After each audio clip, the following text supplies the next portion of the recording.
ব্রাহ্মণবাড়িয়ায় অতিবৃষ্টির কারণে ফসলের ক্ষতিতে দিশেহারা কৃষক। সেখানকার আরো খবর জানাতে আমাদের সাথে যুক্ত হচ্ছেন সহকর্মী জালাল উদ্দিন রুমি। রুমি, অতিবৃষ্টিতে জেলায় কি পরিমাণ জমির ফসল নষ্ট হয়েছে, আর্থিক ক্ষতিগ্রস্ত চাষিদের কিভাবে সরকারি প্রণোদনার তালিকায় রাখছেন কৃষি কর্মকর্তারা?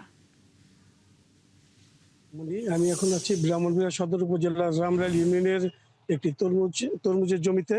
আপনি জানেন যে এবার জেলায় 5 হেক্টর জমিতে বিভিন্ন জাতের তরমুজ আবাদ হয়েছিল। এর মধ্যে উল্লেখযোগ্য ছিল black baby, black sweet, sugar king এবং সহ অন্যান্য জাতের তরমুজ। কৃষকরা আমাকে জানিয়েছেন যে এখানে অতিবৃষ্টি এবং পাশাপাশি তীব্র রোদের কারণে কিন্তু এবার তরমুজের ফলন বিপর্যয় হয়েছে। একদিকে যেমন তরমুজের আকার ছোট হয়ে গেছে, পাশাপাশি কিন্তু অনেক তরমুজ কিন্তু জমিতেই নষ্ট নষ্ট হয়ে গেছে। আপনাকে আমি এখানকার মাঠের চিত্রটি একটু দেখাতে চাচ্ছি।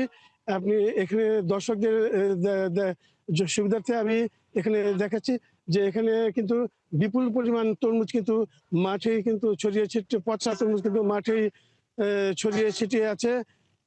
কৃষকরা যেটি বলছেন যে এখানে তারা কিন্তু এবার যে যেহেতু ফলন ভালো না হয়, তারা কিন্তু আর্থিকভাবে ক্ষতিগ্রস্ত হয়েছেন।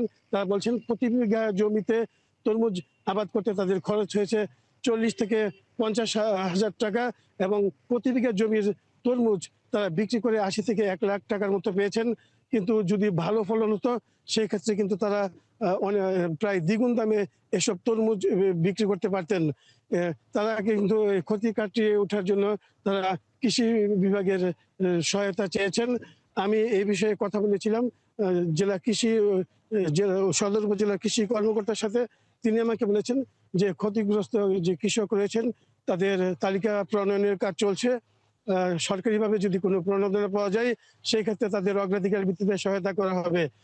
তাছাড়া তিনি বলছেন যে কৃষকরা, তরমুজ চাষিরা যে শস্য বিন্যাস পদ্ধতি অনুসরণ না করায় উৎপাদন কমেছে। তবে পাশাপাশি এখানকার যে বেডগুলা তৈরি করা হয়েছে তরমুজের জন্য, সেগুলা যথেষ্ট উঁচু না হওয়ায় বৃষ্টির পানিতে কিন্তু গাছের গোড়া পচে গেছে। তারা ভবিষ্যতে এ ধরনের সমস্যা এড়াতে কৃষি বিভাগের দেওয়া নীতিমালাগুলো অনুসরণের জন্য আহ্বান জানিয়েছেন কৃষকদের কাছে। আমার কাছে ব্রাউন তরমুজ যে এটি আমার কাছে ছিল। জালাল উদ্দিন রুমি, অসংখ্য ধন্যবাদ। সঙ্গেই থাকবেন দর্শক। ব্রাহ্মণবাড়িয়ায় অতিবৃষ্টির কারণে ফসলের ক্ষতিতে দিশেহারা কৃষক, এ বিষয়ে খবরাখবর নিয়ে জালাল উদ্দিন রুমি আমাদের সঙ্গে এতক্ষণ যুক্ত ছিলেন।